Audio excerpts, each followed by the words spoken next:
Clear? Femur के आगे तो कुछ नहीं है ना।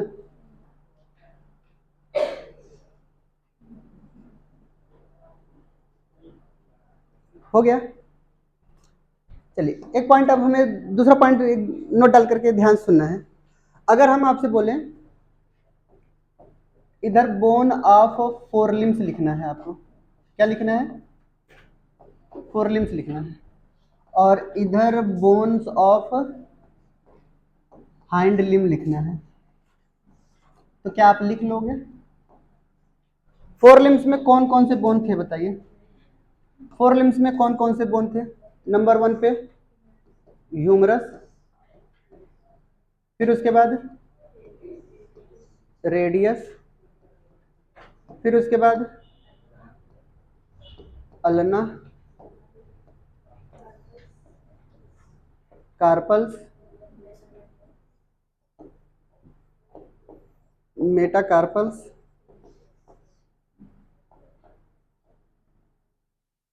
फिर उसके बाद फेलेंजेस। ठीक है, ह्यूमरस कितने, रेडियस कितने, अल्ना, कार्पल्स,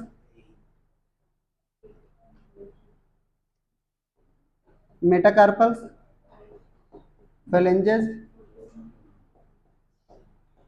क्लियर? चलिए यहां पे बताइए पहला बोन कितने, वन। दूसरे नंबर पे पटेला, वन। तीसरा टीबिया, कितने बोन,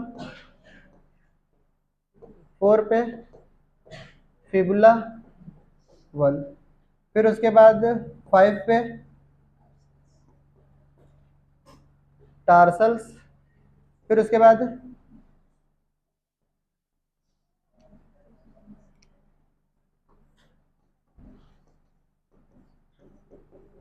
मेटाटार्सल, फिर उसके बाद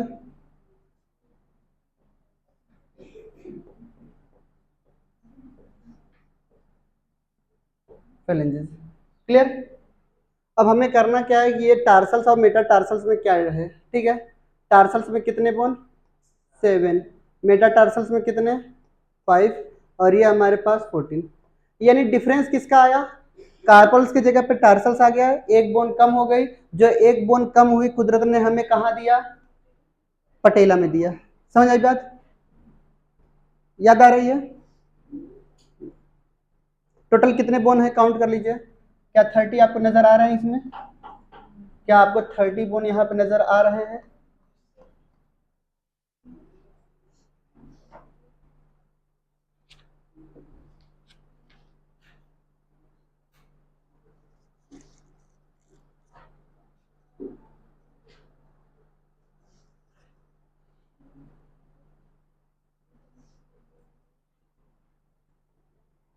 टार्सल्स को हम एंकल बोन भी बोलते हैं। कैसा बोन बोलते हैं? एंकल बोन भी बोलते हैं। क्लियर? एक नोट डाल करके पॉइंट लिख लेते हैं रिमार्क में। हम कुछ नहीं, पटेला के बारे में लिखवाना चाहते हैं। किसके बारे में? पटेला के बारे में। पहली बात तो ये कैसी बोन होती है? सिंगल बोन होती है। दूसरी बात ये कैसी होती है? कप शेप्ड होती है। तीसरी बात ये क्या होती है? वेंट्रली लोकेटेड होती है। कैसी होती है बताइए? इससे ज्यादा पटेला के बारे में और कुछ नहीं पूछा जाएगा, ठीक है? पटेला जो बोन होती है वो हमारे नी को क्या कर रही है? कवर कर रही है। क्या कर रही है? कवर कर रही है। तो यहाँ पे लिख सकते हैं एंड कवर दी, किसको बताइए? बहुत महत्वपूर्ण हिस्सा है ना कवर करना। क्लियर? माना ये भी तो जाता है, लड़कियों का दिमाग जो होता है घुटने में होता है, बहुत कवरिंग कर रहा है बेचारा, ये भी तो मेनिंजेस का ही काम कर रहा है ना? कभी कभी तुम्हारा करता है।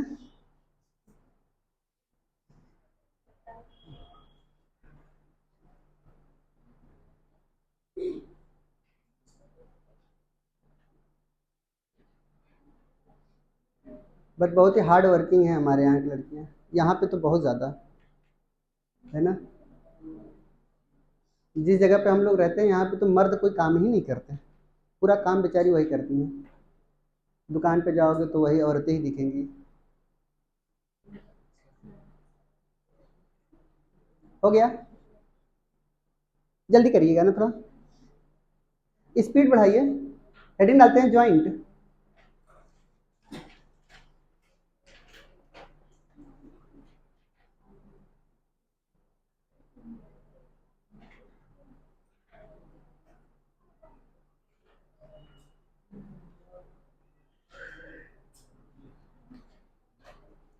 सुनिएगा ध्यान से, ये गर्डल वगैरह के बारे में मैं लिखवा चुका हूँ, मतलब बना चुका हूँ, डायग्राम वगैरह सब उसी में बताते चला गया हूँ, ठीक है। उसके बारे में लिखवाना अब कोई बड़ी बात नहीं है, आप लोग एनसीईआरटी से रीड कर लेंगे तो सारी बातें उसमें मिलेंगी आपको। क्लियर, जो भी बातें हो रही थी हम डायग्राम में ही बताते चले जा रहे हैं, एनसीईआरटी ने उस चीज़ को लिखा है। क्लियर,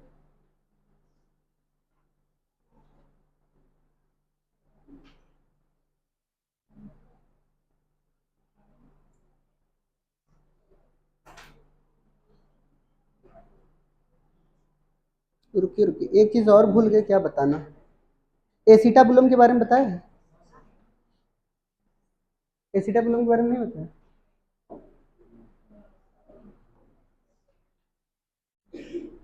ये वाली जो कैविटी आपको नजर आ रही है इसी को एसिटाबुलम कर लीजिएगा,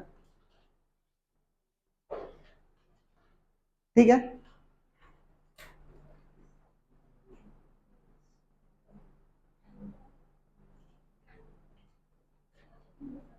इस वाली बोन को एसिटाबुलम कर लीजिएगा। क्लियर, ये एसिटाबुलम ये यहाँ पे। क्लियर, चलिए इनके बारे में कुछ पॉइंट लिख लेते हैं। क्लियर, लिखेंगे eight the point of fusion of three bone, जहां पे तीन बोन फ्यूज हो रही हैं, at the point of fusion of three bone, जहां पे तीन बोन फ्यूज हो रही, कौन कौन सी, इलियम, इसियम एंड प्यूबिस। हम आपको एक बार और क्लियर कर दे रहे हैं, ILIUM है।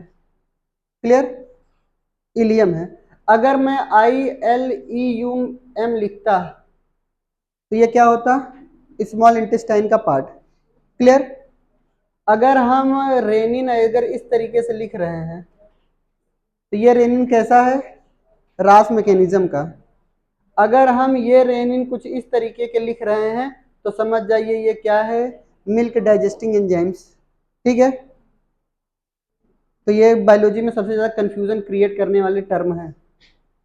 क्लियर, तो स्पेलिंग से थोड़ा बहुत सावधान रहिएगा आप लोग। क्लियर, तो क्या लिखे हैं, at the point of fusion of three bones ilium, ischium and pubis, comma, a cavity is present, a cavity is present, एक कैविटी प्रेजेंट होती है। Clear, a cavity is present called as acetabulum, called as acetabulum.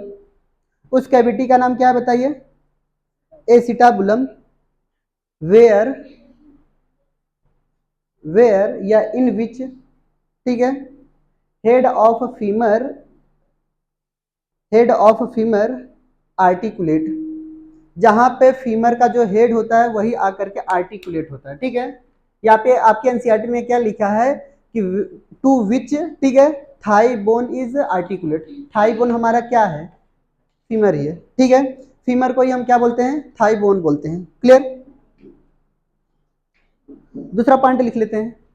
अब सुनिए ध्यान से, ये हमारे पास pelvic bone है। क्लियर, अब ये कॉक्सल बोन जो होती है, ये हाफ कॉक्सल बोन, ये हाफ कॉक्सल बोन, जब दोनों हाफ कॉक्सल बोन आकर के जहां पे जुड़ती हैं उस जुड़ने वाले जगह को क्या बोलते हैं हम, प्यूबिक सिम्फाइसिस। ठीक है, तो लिखते हैं इनके बारे में, two half of pelvic girdle, two half of the pelvic girdle,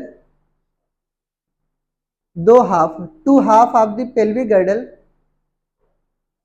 pelvic girdle meet ventrally, कहां पे मिल रही है, डॉर्सली या वेंट्रली, हमने कहा कि आगे की तरफ से मिलती है। ठीक है, meet ventrally, meet ventrally to form pubic symphysis, to form pubic symphysis, pubic symphysis बनाती हैं। Clear, to form pubic symphysis,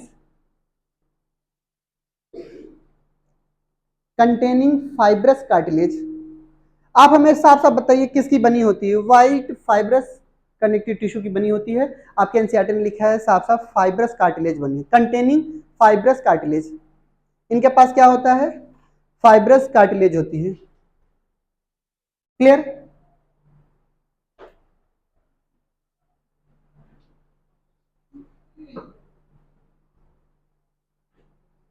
दूसरा पॉइंट लिखेंगे, अ लार्ज पोर, या फिर पोर ही लिख लीजिए, फोरामेन के बारे में लिखवाना चाह रहे हैं, ठीक है। A large pore, a large pore present between, a large pore present between, underline करके लिखना है, a large pore present between ischium and pubis. किसके किसके बीच में बताइए? इस्चियम एंड प्यूबिस के बीच में एक लार्ज छेद नजर आती है, ठीक है। उस छेद का नाम क्या है? Called as obturator foramen. Clear? Direct पूछा जाता है ऑब्ट्यूरेटर फोरामेन कहां पे प्रेजेंट होता है, किसके किसके बीच में प्रेजेंट होता है बताइए? इस्चियम एंड प्यूबिस के बीच में। डायरेक्ट पूछा जाता है इलियम और इस्चियम के बीच में, बोलिए नहीं, ठीक है। किसके किसके बीच में? इस्चियम एंड प्यूबिस के बीच में। क्लियर? इस तरीके से आपसे घुमा फिरा करके क्वेश्चन पूछे जाएगा। Obturator foramen present between, present in कहां किसके बीच में बताइए? इस्चियम एंड प्यूबिस के बीच में। क्लियर? चलिए एक नई हेडिंग की शुरुआत करते हैं, ज्वाइंट। एक नई हेडिंग की शुरुआत करते हैं, ज्वाइंट।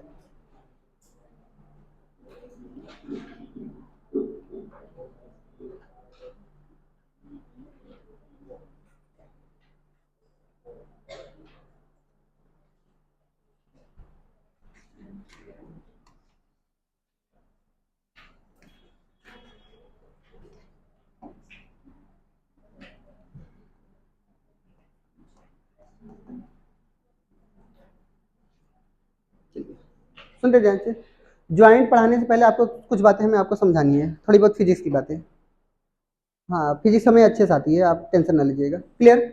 सुनते ध्यान से, कभी भी आपने लेबर सिस्टम सुना है ना? LEVER, फिजिक्स में सुना है ना? क्या है?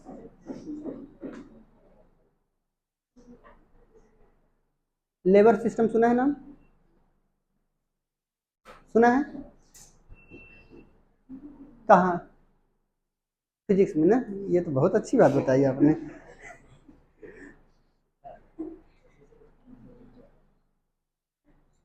हाँ, वही चीज क्या था, बस इतना ही था। हाँ, लेबर सिस्टम में कितने पार्ट होते हैं? 3 पार्ट होते हैं। कितने पार्ट होते हैं? 3 पार्ट होते हैं।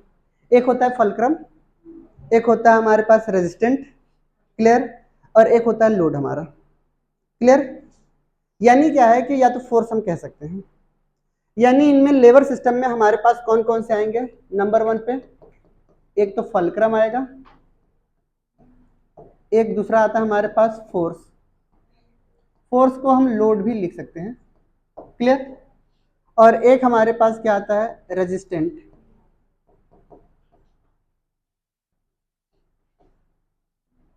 क्लियर? फोर्स के जगह पे हम एक चीज और लिख सकते हैं, एफर्ट लिख सकते हैं जो हम लगा रहे हैं। रेजिस्टेंट को हम लोड लिख सकते हैं, ये लोड सिस्टम होता है। क्लियर? अब 3 तरीके के लेबर सिस्टम होते हैं। एक ऐसा होता है कि on the basis of position of fulcrum, किसके बेसिस पे? फलक्रम, लोड और रेजिस्टेंट के बेसिस पर हम इनको 3 तरीके के लेबर सिस्टम बताते हैं। एक कब? जब हमारे पास लोड एक किनारे पे हो, फलक्रम बीच में हो और रेजिस्टेंट एक जगह पे हो। क्लियर? यानी हमारे पास 3 लेबर सिस्टम होंगे। एक हमारे पास कहां पर? एक ऐसा जो हमने एफर्ट यहां पे लगाए हैं, यानी फोर्स हमने यहां पे लगाया। क्लियर? और यहाँ पे फलक्रम बीचों बीच प्रेजेंट रहा, ये फलक्रम हमारा। हम एफर्ट को हम बोलते हैं क्या? फोर्स को ई लिख दें, क्योंकि एफ एफ सेम मिल जाता है, ठीक है। तो एफर्ट हमने यहाँ पे लगाया है, फिर हमारे पास ये रेजिस्टेंट है, यानी ये हमारे पास क्या है? रेजिस्टेंट है। क्लियर? यानी हमने ये कहा कि ये फलक्रम बीच में पाए जा रहे हैं, ये थर्ड लेवल ऑफ सिस्टम में नजर आते हैं। किस में आते हैं? थर्ड लेवल में। फर्स्ट सेकंड में क्यों नहीं बता रहा हूं? क्योंकि फर्स्ट सेकंड मुझे पढ़ना ही नहीं है। हमारी बॉडी में थर्ड लेवल ऑफ सिस्टम काम करते हैं, जिसमें हम फोर्स अपने यहां से लगाते हैं, फलक्रम बीच में होता है, लोड हम यहां से उठा लेते हैं। समझ आई बात है? यानी सिंपल सा तरीका हमें यह समझना है कि ज्वाइंट क्या होती है। जैसे ये हमारे पास क्या, एक लोड है, क्लियर, रेजिस्टेंट है, इस ऑब्जेक्ट को मुझे उठाना है, क्लियर। तो ज्वाइंट हमारा कहां पे होगा? यहां पे। अब फोर्स हम कहां पे लगाएंगे? बाइसेप्स मसल्स में। यानी ये जो मसल्स है, यही मसल्स आगे चल करके तो हमें उठा रही है, तभी यहां फोर्स लग रहा है हमारे, क्लियर। तो यानी ये जो फोर्स लग रहे हैं, इसी बेस पे हमें ज्वाइंट पढ़ाने हैं आपको, क्लियर। तो हमें फर्स्ट सेकेंड लेबर सिस्टम में हमें जाना ही नहीं है। किस सिस्टम में जाना है? डायरेक्ट थर्ड में जाना है, क्लियर। हम फर्स्ट सेकेंड को भी बता दे रहे हैं। फर्स्ट सेकेंड में क्या होता है? एक में ऐसा होता है कि जैसे कि रेजिस्टेंट एक तरफ होगा, क्लियर, और एफर्ट भी एक तरफ होगा। ज्वाइंट हमारे पास कहां पे होंगे? फलक्रम एक किनारे पे होंगे, क्लियर। एक जगह पे ऐसा होगा, रेजिस्टेंट यहां पे होगा, फलक्रम हमारे पास यहां पे होगा, एफर्ट हम यहां लगा रहे होंगे। एक तो जगह ऐसा भी होता है फलक्रम यहां पे हो, एक जगह एफर्ट हो, एक जगह हमारे पास रेजिस्टेंट हो, क्लियर। मैक्सिमम ज्वाइंट हमारे पास कैसे होते हैं? जिसमें फलक्रम बीच में हो, क्लियर। कभी भी आपने देखा होगा कि जब सी सॉ देखा है आपने, फलक्रम बीच में होता है, एक तरफ कोई इंसान बैठा रहता है, वो कहता है कि सामने वाले से मुझे उठा करके दिखाओ तो जाने। तुम लोग बचपन में बहुत खेले थे, क्लियर। तो यानी क्या है, वो क्या किसका काम कर रहा है? लोड का काम कर रहा है। अब आप उस पर उछल उछल करके उठाने की कोशिश करते थे, अगर उसका वेट अगर ज्यादा था तो उठा भी नहीं पाते थे, क्लियर, बहुत ज्यादा फोर्स लगाते थे। तो ये किस सिस्टम पे वर्क कर रहा है? थर्ड वाले पे। समझ में आई बात? सेम यही बात होता है मैक्सिमम हमारे अंदर जो ज्वाइंट होती है, क्लियर। आपने कभी भी वो नाव वाला देखा है? जो अगर कोई भी नावक जो होता है वो नाव चलाता है, कैसे बोट चलाता है? एक तरफ तो पानी रेजिस्टेंट है हमारा, उस पर वो फोर्स लगाता है अपने यहां से, ठीक है, और बीच में कहीं ना कहीं उस डंडे को फंसा करके रखता है, यानी वो फलक्रम का काम करता है, ठीक है। तो यानी ये जो गोल सा होता है वो इस तरीके से ऐसे ऐसे लगा चला रहा है, फोर्स वो अपने जगह से लगा रहा है और रेजिस्टेंट को पीछे ढकेल रहा है, और फलक्रम की मदद से तब नाव हमारी क्या हो रही थी? आगे जा रही थी। इसीलिए कहा जाता है रेजिस्टेंट और एफर्ट का डायरेक्शन हमेशा उल्टा होता है। क्यों? रेजिस्टेंट को पीछे भाग रहा है और ये कहां लेकर के जा रहा है? आगे की तरफ। सेम यही बात आती है, रेजिस्टेंट और एफर्ट का जो डायरेक्शन होता है हमेशा उल्टा होता है थर्ड लाइन में, क्लियर। हम इस एफर्ट को क्या कर रहे हैं? ऊपर की तरफ लगा रहे हैं, क्लियर। तब जाकर के ये हमारे पास क्या काम कर रहे हैं? ये फलक्रम वर्क कर रहे हैं। समझ आई बात? एनसीईआरटी की लाइन क्या लिखी है कि जो ज्वाइंट होती है हमारे बॉडी के लिए बहुत ही इसेंशियल होती है। बॉडी अगर कोई भी परफॉर्म कर रही है एक भी फंक्शन, तो वो समझ जाए उसमें ज्वाइंट काम कर रहे हैं। अगर जो मैं बोल रहा हूं वहां पे भी क्या काम कर रहा है? ज्वाइंट काम कर रहा है। यहाँ पे भी ज्वाइंट है, ठीक है। जो भी चीजें मैं बोल रहा हूं वो सब के सब किसकी मदद से बोल रहे हैं? ज्वाइंट की मदद से ही बोल रहे हैं। समझ आई बात?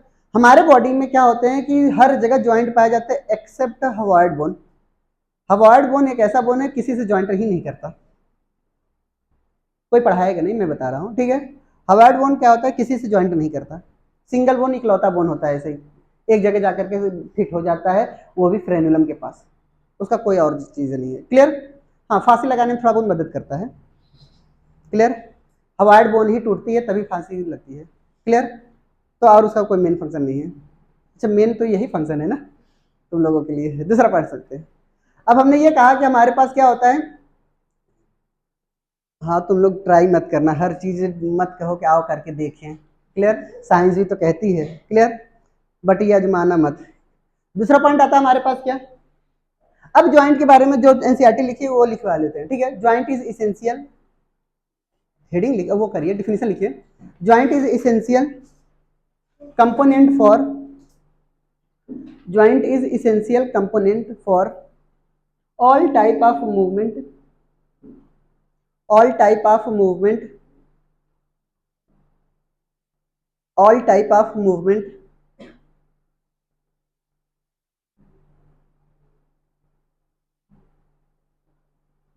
All type of movement. Clear. दूसरा पॉइंट लिखेंगे, टाइप ऑफ ज्वाइंट। हेडिंग हो गया हमारे पास टाइप ऑफ ज्वाइंट।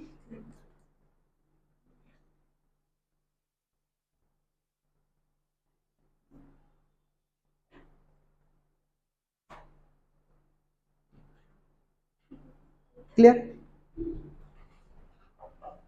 चलिए सुनते ध्यान से, अब यहाँ पे देखेंगे ध्यान से, कॉपी किताब बंद करके पहले सुनेंगे।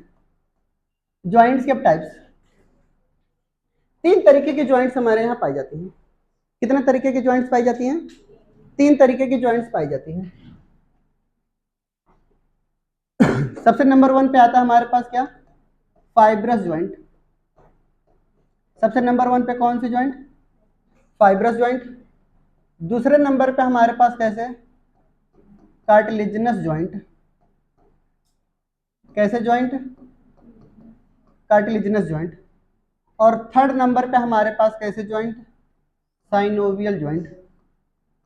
कैसे ज्वाइंट?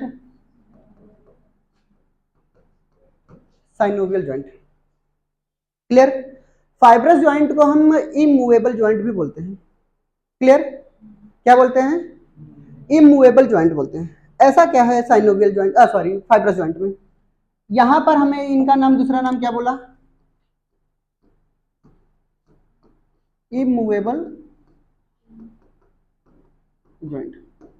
एक बात क्लियर कर दूं मैं आपसे, ज्वाइंट में कभी भी डिफिनीशन नहीं पूछा जाएगा आपसे। क्लियर। सिर्फ और सिर्फ आपको पूछा जाएगा एग्जाम्पल और ये किस टाइप का ज्वाइंट है। यानी हमारे लिए इंपॉर्टेंट क्या है, इनके लिए एग्जाम्पल ही बहुत जरूरी है। क्लियर। तो यानी क्या है कि हमारे पास एग्जाम्पल कौन कौन से हो सकते हैं वो हमें बात याद रखनी है। क्लियर।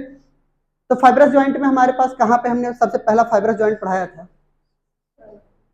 स्कल के अंदर। याद आ रही है? स्कल के अंदर हमारे पास जो सूचर होते थे, क्लियर, सूचर अगर इस तरीके से प्रेजेंट होते थे, यही सूचर किस में मदद करते थे बताइए? यही हमारे पास इमूवेबल ज्वाइंट में आते थे। क्लियर। हमने ये कहा था कि सूचर कितने तरीके के होते हैं? अचानक आ गया ना।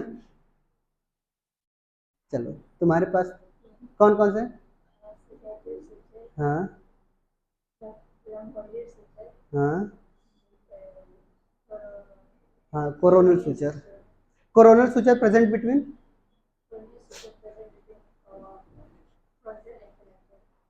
लिम्बोइडल ऑक्सीपिटल और sagittal. The junction between sagittal suture and lambdoidal suture is called as the junction between coronal suture and sagittal suture. सही है। ठीक है, बहुत बढ़िया बताई। गेसना के लिए ताली हो जाए, बहुत अच्छा बता रही है। क्लियर। दूसरा पॉइंट समझते हैं, फाइब्रस ज्वाइंट के बारे में। इनका पहला एग्जांपल लिखेंगे, पहले इनकी डिफिनीशन लिख लेते हैं ना। लिखेंगे यहाँ पे फाइब्रस ज्वाइंट के बारे में, do not allow any movement, यानी ये किसी तरीके का मूवमेंट अलाउ नहीं करती। Do not allow any movement, यानी ये किसी तरीके की मूवमेंट नहीं शो करती। ऐसे ऐसे कंपेयर करके लिख लेते हैं तीनों के बारे में। ठीक है।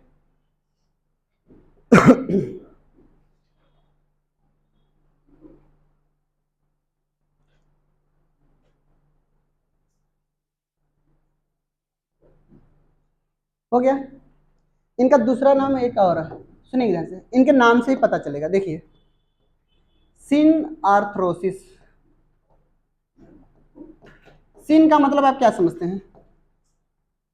सिन का मतलब क्या समझते हैं? फ्यूजन। ठीक है। आर्थरोसिस का मतलब होता है ज्वाइंट। आर्थरो का मतलब क्या समझते हैं? ज्वाइंट।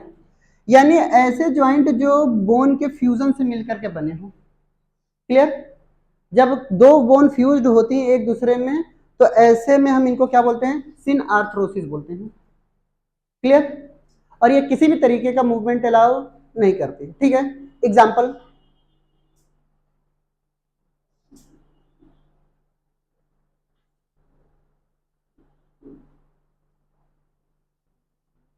एग्जाम्पल चलिए एग्जाम्पल ध्यान से सुनिएगा, एग्जाम्पल बहुत इंपॉर्टेंट है मेरे लिए। पहला एग्जाम्पल क्या है, सूचर ऑफ क्रेनियम बोन। जितने भी क्रेनियल बोन होती हैं उनके अंदर जो सूचर पाए जाते हैं वो किसके एग्जाम्पल है, फाइब्रस ज्वाइंट के। क्लियर।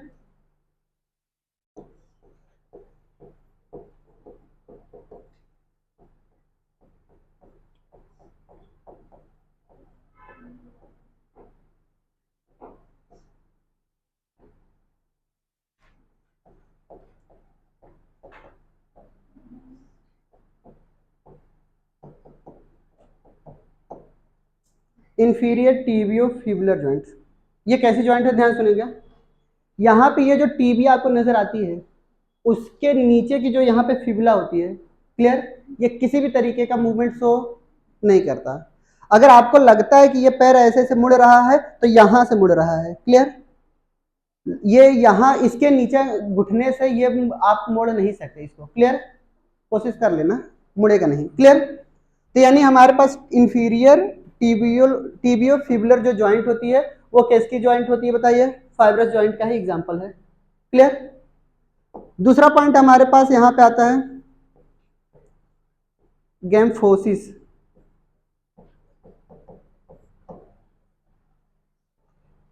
आपके लिए इंपॉर्टेंट ये है, आपके लिए इंपॉर्टेंट क्या है, बस आपके एनसीईआरटी ने इतना दिया है।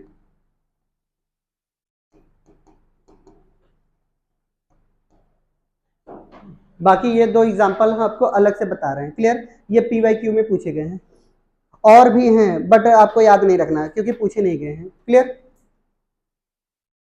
एक हमारे पास कौन से सूचर याद रखना है, क्लियर। गैम्फोसिस क्या होता है हम आपको समझा रहे हैं।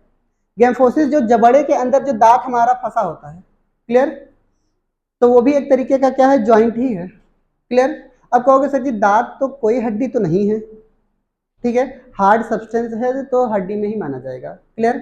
कभी कभी ये क्वेश्चन में पूछा गया है। तो दांत के अंदर जो ज्वाइंट होती है वो आप कभी भी हिला नहीं सकते उसको, क्लियर।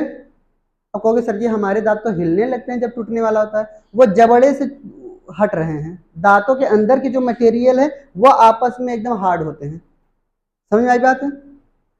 एक दांत का जो अंदर का मटेरियल है उनके अंदर जो ज्वाइंट होते हैं उनकी हम बात कर रहे हैं, जबड़े से जो ज्वाइंट है उसकी बात नहीं कर रहे हैं, क्लियर। और कभी भी ये भी बात याद रखिएगा, लोगों को लगता है सर मेरा दांत दर्द कर रहा है, दांत नहीं दर्द करता, जबड़ा दर्द करता है। दांत खुद बदनाम है बेचारा, दर्द कर रहा है, दांत कभी भी दर्द नहीं। और एड में ये भी निकालते हैं दांतों में झंझनाहट, दांतों में झंझनाहट नहीं, वो हार्ड मटेरियल से बना है, ठीक है, इनेमल। तो ये ऑर्गेनिक मटेरियल वो तो निर्जीव चीजें हैं ना। हमारे जबड़े से क्या होते हैं, बहुत सारे नर्व वेसल्स और ब्लड वेसल्स से सप्लाई गई होती है दांतों के अंदर, वो झंझनाहट पैदा करती है, समझ में आई बात है। तो दांत सिर्फ और सिर्फ आपको यही बातें याद रखनी है, क्लियर। दूसरा पॉइंट लिखेंगे हमारे पास, ये हमारे पास क्या है, जैसे हम यहाँ पर एक सिंपल सा एग्जांपल बता रहे हैं, ये हमारे पास एक बोन, क्लियर, इसी के अंदर ही अंदर अंदर ही अंदर अंदर ही अंदर दूसरा बोन, ये पहला बोन, ये हमारे पास दूसरा बोन, ठीक है। इनके अंदर जो ज्वाइंट आपको नजर आए, इनके अंदर जो ज्वाइंट नजर आए, ये ज्वाइंट कैसे नजर आ रहे हैं, फाइब्रस ज्वाइंट है, क्लियर। ये ज्वाइंट कैसे नजर आएंगे आपको बताइए, ये हमारे फाइब्रस ज्वाइंट है, क्लियर। चलिए दूसरा आता है हमारे पास कार्टिलेजिनस ज्वाइंट, हेडिंग डालते हैं कार्टिलेजिनस ज्वाइंट।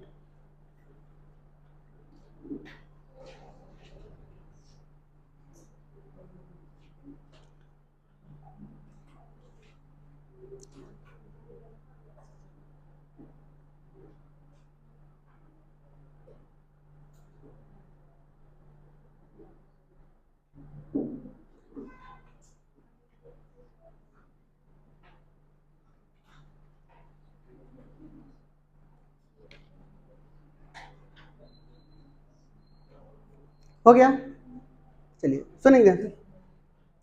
इनके बारे में अगर दो पॉइंट आपको समझना है तो एक हमारे पास इनमें आता है सिनकॉन्ड्रोसिस। कॉन्ड्रो टर्म किसके लिए यूज होता है बताइए, कार्टिलेज के लिए, यानी कार्टिलेज जहां पे जुड़ती हैं बोन के पास में कार्टिलेज भी लगी रहती है, अगर वहां से ज्वाइंट होता है क्लियर? तो उसे हम क्या बोलते हैं? सिनकॉन्ड्रोसिस। ये हमारे पास एक बोन, ध्यान समझिएगा, ये हमारे पास एक बोन हमने बनाया, क्लियर? ये हमारे पास दूसरा बोन, इनके बीच में क्या होता है? कार्टिलेज अगर प्रेजेंट हो, क्या प्रेजेंट है बताइए? अगर कार्टिलेज प्रेजेंट है तो इनके जो ज्वाइंट होती है उसको हम क्या बोलते हैं? ऐसे ज्वाइंट को क्या बोलते हैं? Cartilaginous joint. ठीक है, ये स्लाइटली मूवेबल ज्वाइंट होती हैं। कैसी होती है बताइए? ये स्लाइटली कैसी होती है बताइए? मूवेबल होती हैं, यानी ये हल्का सा क्या करते हैं? मूव हम कर सकते हैं। क्लियर? इनके एग्जाम्पल अगर आपसे कोई पूछेगा तो क्या बताएंगे? एग्जाम्पल, आपने नाम सुना है कभी प्यूबिक सिम्फाइसिस का? यानी हम थोड़ा सा रोटेशन कर सकते हैं, ठीक है, इतना इतना। क्लियर? अब ऐसा नहीं है कि पूरा तोड़ करके ऐसे हो जाएंगे। क्लियर? यानी ये जो प्यूबिक सिम्फाइसिस है वो हल्का सा मूवमेंट शो कराती है, ये डिलीवरी के दौरान भी मूव कर रही है ना हल्का सा। तो यही जो स्लाइटली की बात हो रही है, ये इन्हीं की बात हो रही है, प्यूबिक सिम्फाइसिस की ही बात हो रही है। क्लियर? दूसरा एग्जांपल इनका लिखेंगे, इंटरवर्टिब्रल डिस्क भी है। क्लियर? याद आ रही है इंटरवर्टिब्रल डिस्क? वहां पे बताया था कार्टिलेजिनस ज्वाइंट, याद आ रही है? जब हम आपको स्कल पढ़ा रहे थे, अटलेटो ऑक्सीपिटल ज्वाइंट, फिर उसके बाद पाइवोट ज्वाइंट, फिर उसके बाद कार्टिलेजिनस ज्वाइंट। ठीक है, तो इंटर जो वर्टिब्रल डिस्क है,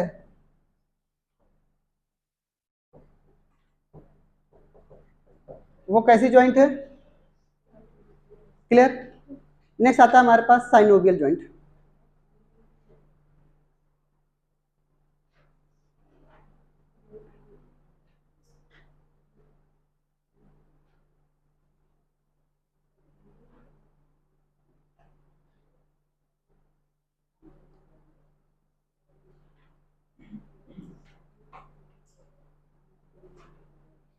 हो गया? चलिए हेडिंग आते हैं साइनोवियल ज्वाइंट।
सुनते ध्यान से, ये साइनोवियल ज्वाइंट क्या होता है कि हमारे पास जहां पे दो बोन आकर के जुड़ती हैं और दोनों बोन के बीच में अगर कोई फ्लूइड सब्सटेंस नजर आता है, क्लियर? तो यहाँ पर ये जो फ्लूइड नजर आ रहा है इसको हम बोलते हैं साइनोवियल फ्लूइड। इनको हम क्या बोलते हैं बताइए? इसको हम क्या बोलते हैं? साइनोवियल फ्लूइड बोलते हैं। क्लियर?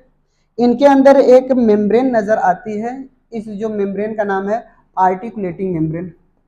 ऐसी मेम्ब्रेन को हम क्या बोलते हैं? Articulating membrane. ये मेम्ब्रेन है क्या? जहां पर दो बोन आकर के जुड़ती हैं तो दोनों बोन आपस में जुड़े ताकि फ्रिक्शन न हो, इसलिए ये गद्दे का काम करती है, कुशन का काम करती हैं। किसका काम करती है बताइए? ये कुशन का काम कर रही हैं।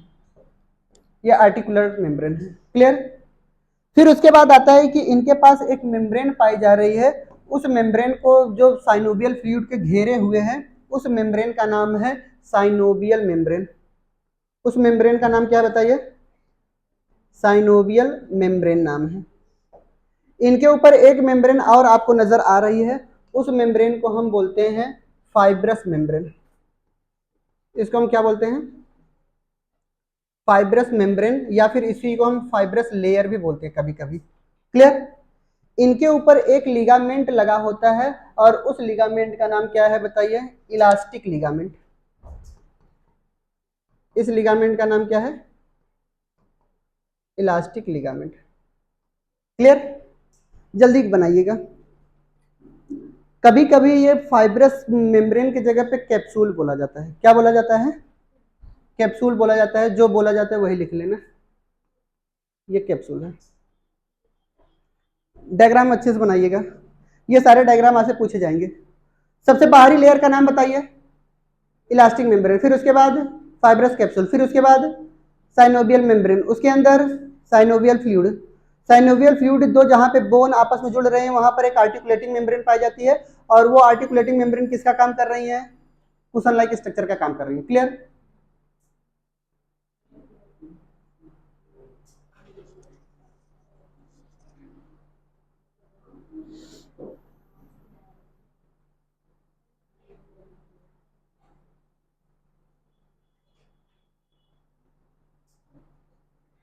हो गया? हेडिंग डालते हैं टाइप ऑफ साइनोवियल जॉइंट। अब इनके एग्जाम्पल तो नहीं लिखवा रहे हैं ना? हाँ, एग्जाम्पल कैसे लिखवाएंगे? इनके भी 6 टाइप्स हैं। कितने टाइप्स हैं? 5 दिए हैं। एक हमारे तरफ से ले लेना 6। ठीक है, मुंह से निकल गया है तो 6 बताएंगे ही।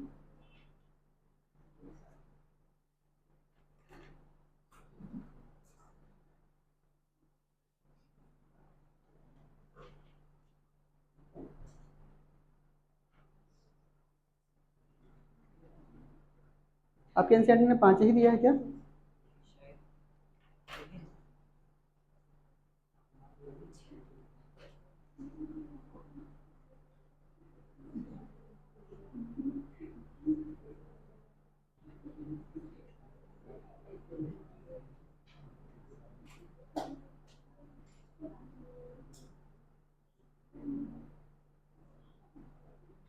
क्लियर?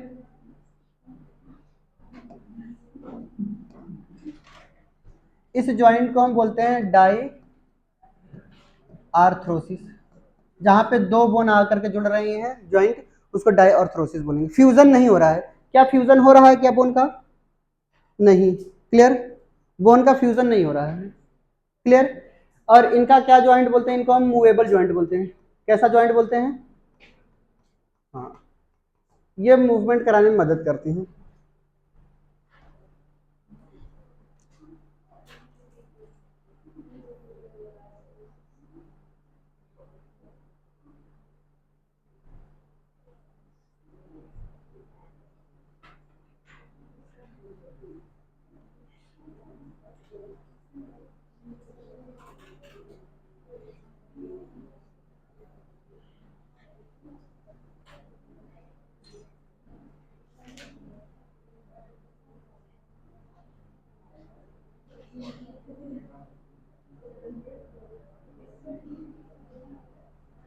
हो गया? चलिए हेडिंग डालते हैं टाइप ऑफ साइनोवियल ज्वाइंट। मिटा दें? चलिए,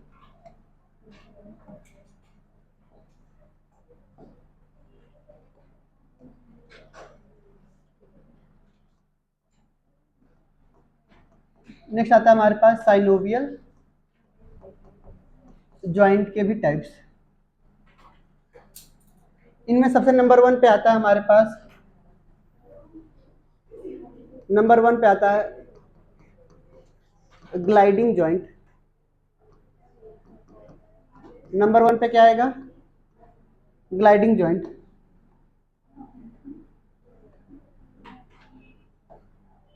क्लियर? नंबर 1 पे क्या आएगा? Gliding joint. पहला पॉइंट हमारे पास ग्लाइडिंग ज्वाइंट में क्या समझेंगे? जहां पर एक बोन दूसरे बोन के ऊपर क्या कर रहा हो, स्लाइड कर रहा हो, क्या कर रहा हो, स्लाइड कर रहा हो, ऐसे जॉइंट को हम क्या बोलते हैं, ग्लाइडिंग जॉइंट बोलते हैं। ठीक है, यानी हमारे पास क्या है कि ये एक बोन है और ये एक बोन है, ये जो बोन है एक दूसरे के ऊपर क्या कर रहे हैं, स्लाइड अगर कर रहे हैं, तो ऐसे जॉइंट को हम क्या बोलते हैं, ग्लाइडिंग जॉइंट बोलते हैं। हमें इनका एग्जांपल याद रखना है। ठीक है, तो लिखेंगे one bone slide over another bone, जो एक बोन होता है दूसरे बोन के ऊपर क्या कर रहा है, स्लाइड कर रहा है। One bone slide over another bone,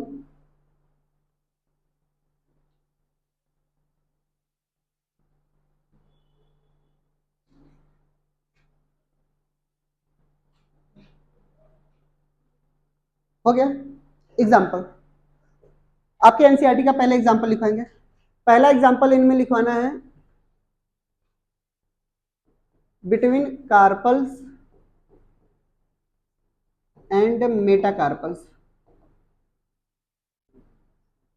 carpals और मेटाकार्पल्स के बीच में जो होते हैं उसे हम क्या बोलते हैं, क्लियर। अगर एग्जैक्ट आंसर पूछा जाएगा तो सिर्फ और सिर्फ आपको क्या बताना है, अगर एक बार में आंसर पूछा जाएगा तो किसके बारे में, कार्पल्स के बारे में बताना है। क्लियर, यानी कार्पल्स, एक कार्पल्स दूसरे कार्पल्स के ऊपर क्या होते हैं, स्लाइड होते हैं। क्लियर। दूसरा पॉइंट ये भी याद रखना है कि टार्सल्स के बीच में भी, किसके बीच में, टार्सल्स के बीच में भी क्या पाए जाते हैं, ज्वाइंट पाए जाते हैं। ऐसे ज्वाइंट को हम क्या बोलते हैं, ग्लाइडिंग ज्वाइंट। एक ज्वाइंट आपके एनसीईआरटी ने नहीं दिया है उसके बारे में हम लिख लेते हैं। क्लियर, जो एनसीईआरटी ने नहीं दिया है उसको थोड़ा सा अलग करके लिखते हैं। ठीक है, एक एग्जांपल आपको याद देना है कि जो हमारे पास प्रोसेस पाई जाती हैं, किसकी, वर्टिब्री की। क्लियर, यानी हमारे पास कौन सी वर्टिब्री, एक प्री, ठीक है, एक हमारे पास पोस्ट। ठीक है, यहां पर ये जो ऊपर की तरफ निकल रही हैं और एक जो नीचे की तरफ निकल रही हैं, ठीक है, ये भी एक दूसरे के ऊपर क्या कर रही हैं, स्लाइड कर रही हैं। क्लियर, तो यहां पर जो पाई जा रही है प्रोसेस में कौन कौन सी, एक प्री जाइगोफाइसिस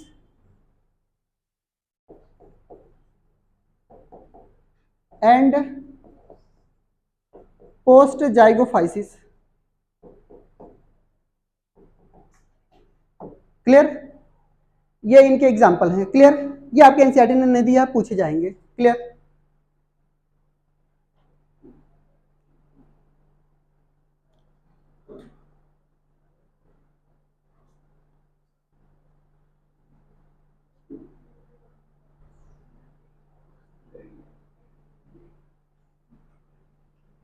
हो गया। चलिए दूसरा एग्जाम्पल हमारे पास आता है, दूसरा टाइप्स में हमारे पास आएंगे हिंज ज्वाइंट। कैसे ज्वाइंट, हिंज ज्वाइंट।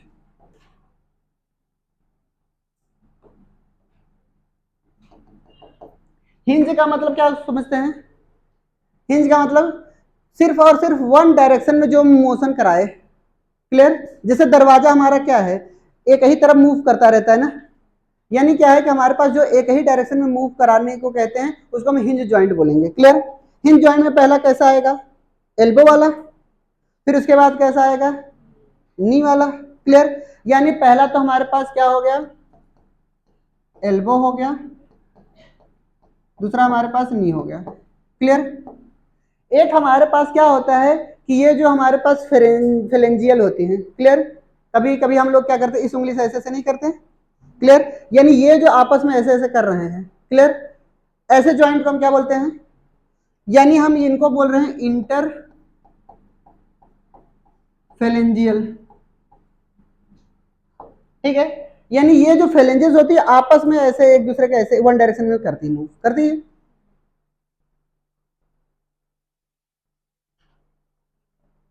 जल्दी करिए।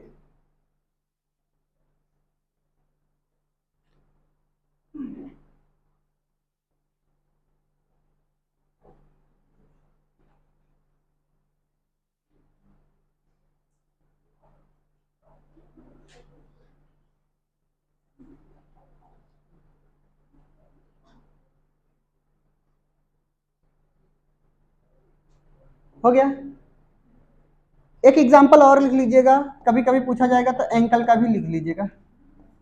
क्लियर? एंकल देखिएगा ध्यान से, ऐसे ऐसे जो हो रहे मूव, क्लियर, यानी वन डायरेक्शन में मूव हो रही है। क्लियर? ऐसे वाले जॉइंट को हम क्या बोलते हैं? ये भी इन्हीं के एग्जांपल है। क्लियर? नेक्स्ट पॉइंट आता है हमारे पास,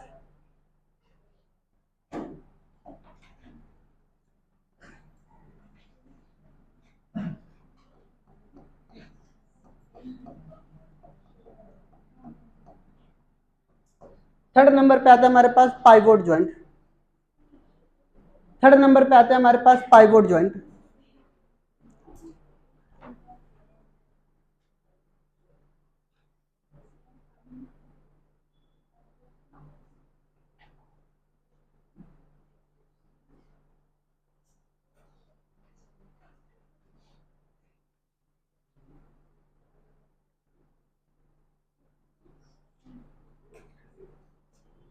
समझा है? पाइवोट ज्वाइंट, पाइवोट ज्वाइंट का एग्जांपल आपको ध्यान समझना है, ऐसे ज्वाइंट जो किसी फोसा में जाकर के कवर्ड हो, क्लियर, ढके हो, ये इस तरीके से मूवमेंट, या जो इस तरीके से मूवमेंट कर रहे हो। क्लियर? ये कहां कहां मूवमेंट नजर आते हैं बताइए? पाइवोट ज्वाइंट का मतलब एक कुंडी के हिसाब से सब, जब सब लोग नाच रहे हो। क्लियर? कहां पे हमें नजर आया था बताइए? एटलस और एक्सिस के बीच में। तो इनका पहला एग्जांपल क्या होगा? अटलेटो एक्सियल, ऑक्सीपिटल नहीं भैया, ठीक है, वहां पे कॉन्ड्राइडल जॉइंट आएंगे। क्लियर?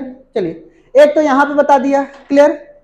जब हम कभी भी किसी को ना बोलते हैं ऐसे ऐसे, क्लियर, यानी ऐसे ऐसे बोलते हैं तो लोगों को लगता है ये उंगली ऐसे ऐसे हो रही है, उंगली नहीं हो रही, ये यहां से ज्वाइंट हो रही है, यानी रेडियस अल्ना के ऊपर क्या कर रही है? रोटेट कर रही है। कौन सा? ये जो रेडियल नॉच की बात हो रही थी वही कर रही है। क्लियर? तो यहां पे दूसरा एग्जांपल आता है रेडियो अल्ना ज्वाइंट।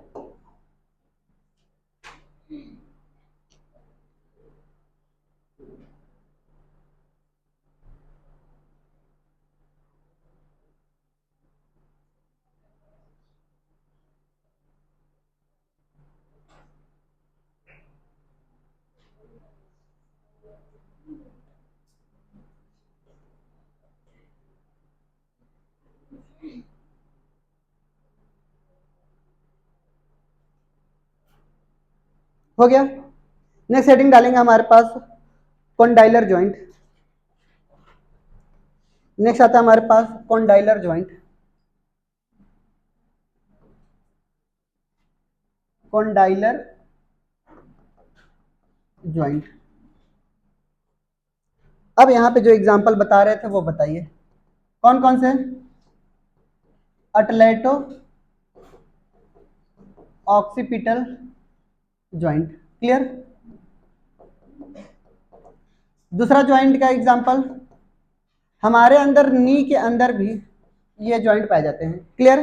कभी कभी ये घुटना भी हम ऐसे ऐसे करने लगते हैं। क्लियर? तो यानी ये ज्वाइंट जो नजर आती है हमारे घुटने के अंदर भी नजर आती हैं। क्लियर? और एक जगह और नजर आती हैं, ये मेंडिबल जो आपको दिखाई दे रही है, ये टेम्पोरल से जाकर के अटैच्ड होती है यहाँ पर एक बोन, सिलेबस में नहीं है वो। क्लियर? तो इसी को हम बोलते हैं जॉ के अंदर जो ज्वाइंट पाई जा रही है, मेंडिबुलर ज्वाइंट बोलते हैं इनको। हम क्या बोलते हैं? Mandibular joint. यानी हमारे पास क्या होता है कि एक और एग्जांपल आपको याद रखने हैं, वो एग्जांपल किसका है? जॉ। जॉ के अंदर वो भी कौन सा जॉ बताइए? मैक्सिला या मेंडिबुलर? मेंडिबुलर। क्लियर? फिर यहाँ पे ये जो मेंडिबुलर आपको नजर आ रहा है, इसके लिए एक टर्म यूज किया जाता है, क्रेनियो सस्पेंशन, सस्पेंशन ज्वाइंट। ऐसा क्या है? हमारे पास ये जो जॉ है क्रेनियम बोन के कौन से बोन पे? टेम्पोरल बोन से अटैच्ड है। ठीक है? ये जाकर के उसी पे सस्पेंड हो गया है, धस गया है। ठीक है? इसलिए इनको हम क्या बोलते हैं? Cranio suspensory joint. Clear? Next point आता है हमारे पास, एक और लास्ट लिखेंगे, पांचवा joint, saddle joint.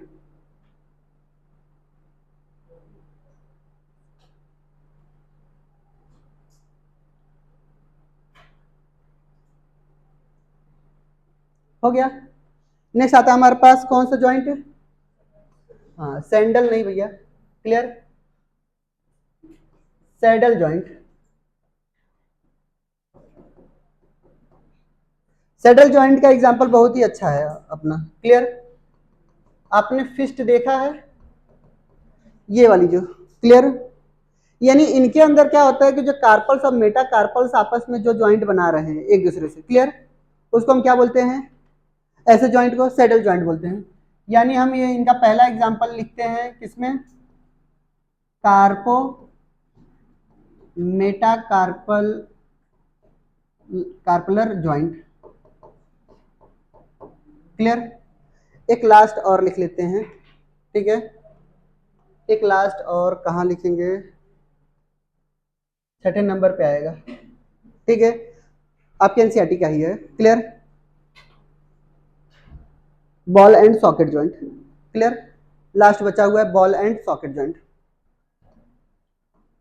Ball and socket joint. ये एग्जांपल याद रखना, ये कॉन्डाइडल जॉइंट आपका बढ़ गया था ना इस बार, बस। चलिए बॉल एंड सॉकेट जॉइंट का एग्जांपल बहुत ही सिंपल है, कौन कौन सा बोलिए। ग्लिनॉइड कैविटी के अंदर हेड ऑफ ह्यूमरस किसके किसके बीच में बताइए,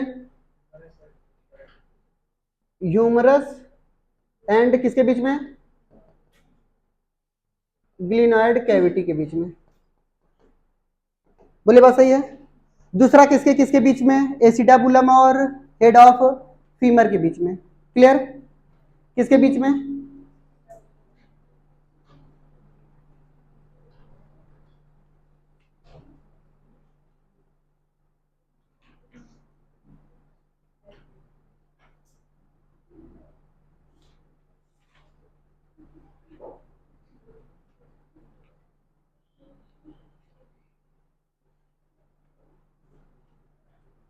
क्लियर। चलिए लिख लेते हैं, इसको क्या बोला, ह्यूमरस वाले को क्या बोला, इसको हम शोल्डर जॉइंट बोलते हैं, क्लियर। और एक ऐसा joint hip joint, hip joint में कौन कौन से आएंगे बताइए, हेड ऑफ फीमर एंड कौन सा, एसिटाबुलम, क्लियर। ये इतने तरीके के जॉइंट हो गए हमारे, क्लियर।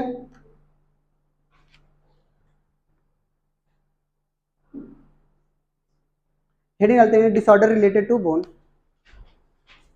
इसको कल कंटिन्यू करेंगे ना। डिसऑर्डर सुनिए क्या ढंग से, डिसऑर्डर के बारे में मैं बताती हूँ, ज्यादा बताने की जरूरत नहीं है। आर्थराइटिस एक पहली बीमारी है, आर्थरो का मतलब क्या समझ देंगे, आर्थरो का मतलब क्या समझते हैं, ज्वाइंट, और आइटिस का मतलब इन्फ्लामेशन। किसी भी तरीके की इन्फ्लामेशन हमारे पास ज्वाइंट के अंदर पास हो जाते हैं तो उसे हम क्या बोलते हैं, आर्थराइटिस बोलते हैं, क्लियर।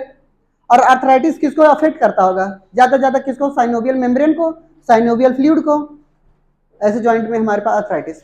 दूसरा हमारे पास आता है ओस्टियोपोरोसिस, यही है। दूसरी बीमारी क्या है, ओस्टियोपोरोसिस। ओस्टियोपोरोसिस क्या होता है कि हमारे पास खासकर फीमेल के अंदर जब भी हमारे पास मीनोपॉज के बाद उनका एस्ट्रोजन लेवल हार्मोन क्या हो जाता है, कम हो जाता है। और जब एस्ट्रोजेनिक हार्मोन का लेवल अगर कम हो जाएगा तो कैल्शियम लेवल की कमी हो जाती है हमारे हड्डी के अंदर, क्लियर। और जिसकी वजह से इनका जो मास होता है, बोन मास, वो धीरे धीरे कम होने लगता है, ठीक है। और यही हड्डियां वगैरह कमजोर हो जाती है, जिससे जरा सा चोट लगने पर तुरंत पट्टे से टूट जाती है, क्लियर। तो ये हमारे पास क्या है, ओस्टियोपोरोसिस, क्लियर। एक हमारे पास एक और बीमारी थी, गाउटी आर्थराइटिस, क्लियर।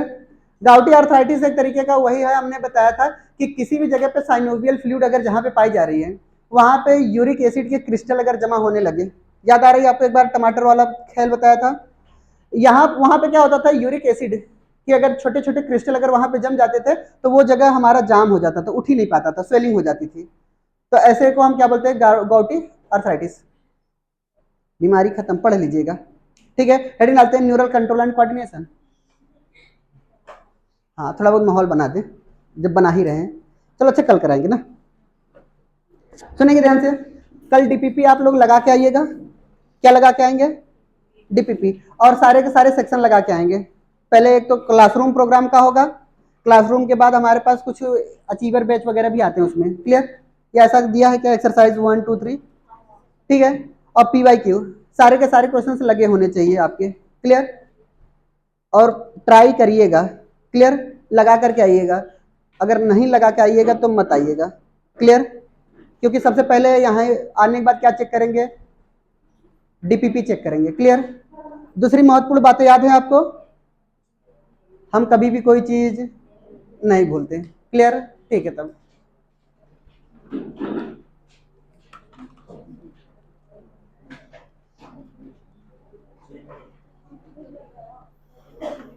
भूख लग गई, ऐसा क्या खाया था तुमने?